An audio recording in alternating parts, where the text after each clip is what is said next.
So Wizards of the Coast have lost their mind. At least, that's the only explanation that I can find for the madness that has beset Dungeons & Dragons this week.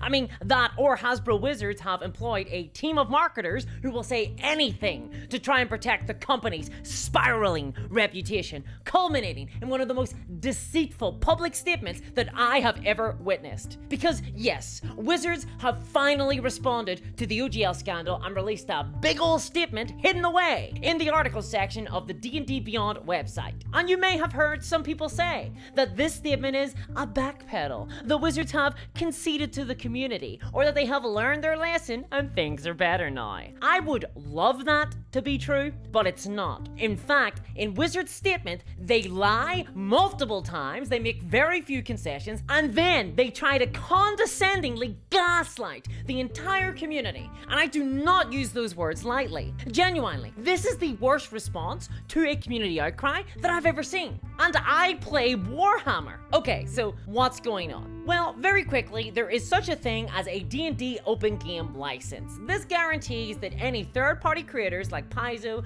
Kobold Press, Critical Role, you know the types, they won't be sued by Wizards if they publish their D&D content under the open game license. That's cool, okay? That's great, that's awesome. Now, Wizards are trying to update that license in anticipation for the now dreaded release of 1 D&D in 2024, aka Dungeons & Dragons 6th edition, aka, oh dear God, don't let this pass. Now, everyone is very unhappy with the new terms from Hasbro Wizards in the new OGL. They're very, very bad terms. We'll get into that in a minute. Now, just recently, the fires of rage in the community was further fanned by a statement from an alleged Wizards employee who leaked that executives at Hasbro Wizard refer to Dungeons & Dragons customers as, quote, obstacles between them and money. And also, they have described corporate executives doing corporate executive stuff. Basically, it turns out the corporate executives don't care about their customers or their community that they foster unless it results in them making tons and tons of money. Who could have seen that one coming? In response, people began canceling their D&D Beyond subscriptions en masse,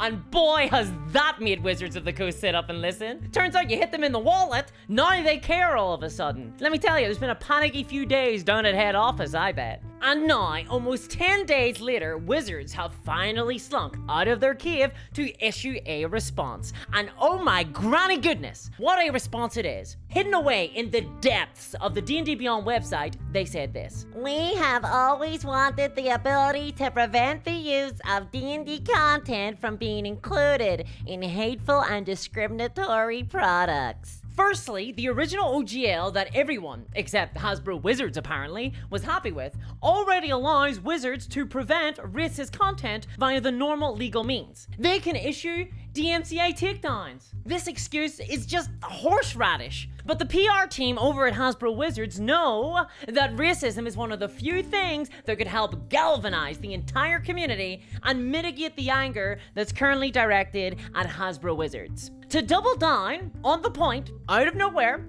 they also raise the boogeyman of NFTs and blockchain and the scary future internet. Second, we wanted to address those attempting to use D&D and Web3 blockchain games and NFTs by making clear that OGL content is limited to tabletop role-playing content.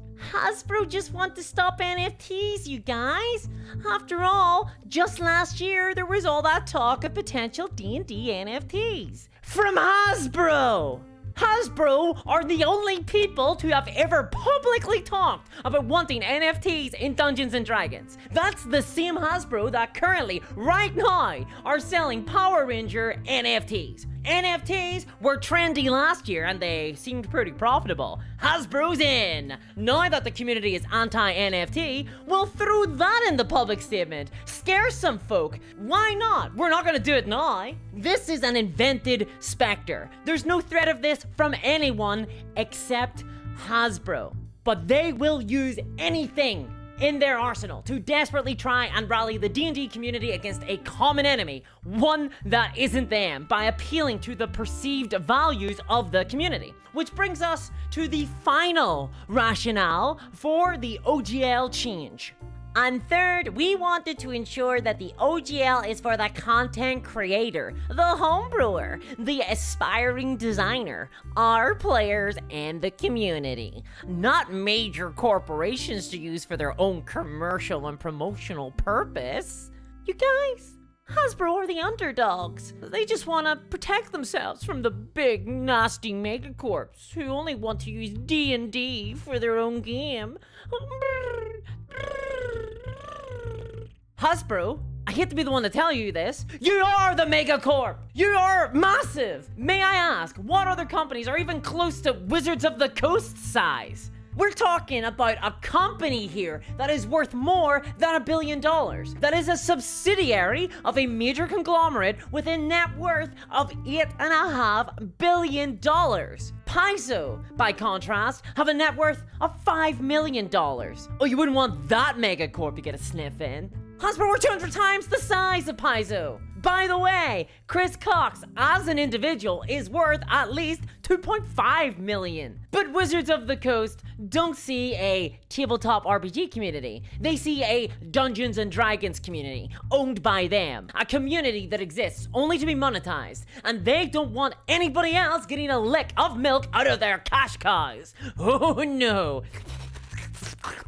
Now, does anybody else see why I'm worried about the one D&D monetization schemes? And next, they have the gall to say, driving these goals were two simple principles. Number one, our job is to be good stewards of the game. And number two, the OGL exists for the benefit of the fans. Nothing about those principles has wavered for a second. No! Driving these goals was a desire for short-term profit. Let's be honest here, this is just shameless spin. The leaked employee comments about executives viewing customers as just obstacles to money demonstrates that. The original OGL helped provide the framework for a bigger, wider Dungeons & Dragons marketplace, a bigger tabletop role-playing marketplace. It actually served Wizards of the Coast because more D&D content meant more D&D players. It meant, therefore, that Wizards actually made more money in the long run. A lot of their success is driven by the open game license. But Hasbro Wizards executives are so short-sighted that even that is going to be ruined now because they could just not keep their hands out of the cookie jar. Now, the average salary of a Wizards of the Coast executive, by the way, just as an aside, is $229,000 before bonuses. And they say there's no money in tabletop RPGs. But the Wizards statement gets even worse. Quote, that was why our early drafts of the new GL included the provisions that everyone hated. That draft language was provided to the content creators and publishers so their feedback could be considered before anything was finalized. This is a lie. Drafts were not issued out to content creators for feedback. All information that we have received points to the fact that this was originally final, before the backlash. This was not a draft work in progress, because Wizards had sent the OGL 1.1a update to creators to sign. You don't ask people to sign drafts. These were intended to be implemented. Kickstarter had already negotiated terms on the OGL individually with Wizards and had gotten a little sweet reduction in royalties for their efforts. Themselves, not for everybody. And then Wizards make a statement that will go down in RPG history as the famous last words of Wizards of the Coast's reputation. You're going to hear people say that they won and we lost because making your voices heard forced us to change our plans. Those people will only be half right. They won, and so did we. Just take the L, guys. I'm gonna be really serious for a second. I know, very rare for me. But this appears to be a genuine attempt to gaslight the entire community. Wizards never intended for any of this to happen. Of course they didn't. They did not want our feedback to be, no actually, your new terms suck and we won't accept them. They wanted us to shut up and accept the new terms. This is what they wanted. These terms, the 1.1 terms, are what Wizards of the Coast wanted. Of course it was. Why else would they have constructed the terms in that way? But The community didn't accept them and rallied behind third-party and independent creators, and that is honestly incredibly inspiring to me. I'm very impressed. So well done you. You helped make my shriveled heart grow 3 sizes. But make no mistake, this update doesn't change much, and there is a lot further to go. Now, Wizards didn't release any legal documents or the new OGL alongside this statement, but they do suggest some changes that they intend on making to the OGL based on the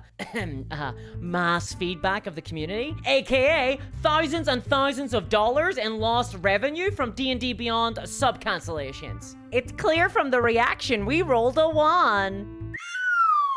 So in the statement, Wizards claim that the content originally released under the previous OGL 1.0 will be unaffected by any changes. But that's not the whole truth. See, they are leaving out the fact that any future content must be published under the new OGL terms. That means that any content creators who release new supplements to existing or old work that was made under the old OGL terms will need to do so under the new ones. This means that creators who use the OGL right now for product lines are going to have to update to the new terms, whether they like it or not, if they intend on supporting their products. In practice, this actually doesn't change much. Wizards also claim that they cannot sell or share material created by a third-party creator without their permission. But the new OGL 1.1 contained a clause that explicitly results in the creator giving Wizards permission to do just that, a point the Wizards conveniently forget to mention. This means the creators still risk Wizards taking their content, monetizing it, and then potentially kicking them out of the program. That hasn't changed. Finally, Wizards do say that they will reduce the amount of royalties that creators have to pay from 25% of anything over $750,000 to 20%. That's still a lot of money to pay in royalties, let's be fair. 5% would be more in the ballpark that we would expect. A fifth is insane. I'm sorry, I don't see this as a particularly big win for creators, or as a backpedal, or barely even a retreat. Nothing has substantially changed. Wizards waited far too long to issue this milquetoast statement, which makes it pretty obvious that they clearly expected all this outrage to just blow over. Again, take that as the mark of respect that they have for the D&D community. And regardless of what they do now, massive damage has been caused to the TTRPG industry. In the last week, third-party publishers have had to cancel their projects, freelancers have lost gigs and jobs, sponsors have been scared off, and small third-party publishers have had to hire lawyers at great expense to tell them what this all means for the future of their livelihoods. This has hurt the third-party industry in both the short and long term already, and the OGL isn't even out yet. And perhaps worst of all, the trust has been shattered. Who, amongst third-party creators, amongst publishers, amongst D&D players, role players, who can trust Wizards of the Coast now? Well, the results are in. Lots of creators are now moving forward and joining Paizo, Kobold Press, and Chaosium in the new upcoming system-neutral Orc license, which is essentially an independent replacement for the OGL, system-neutral, and with a custodian not of a private company that has an interest in dominating the market, but of a private law attorney firm. I'm worried though, because this could lead to future litigation from Hasbro and set the stage for a massive battle for the future of the tabletop role-playing game industry. If you're interested in that, check out this video here. And a huge thanks to my patrons who allow me to create this content, follow these types of stories, especially Sonic Bread and Crypto Kev. Patrons get a 40% off code for Blue Skies Minis this month, as well as ad-free content and bonus videos, so check that out. And I'll catch y'all next time. Bye-bye.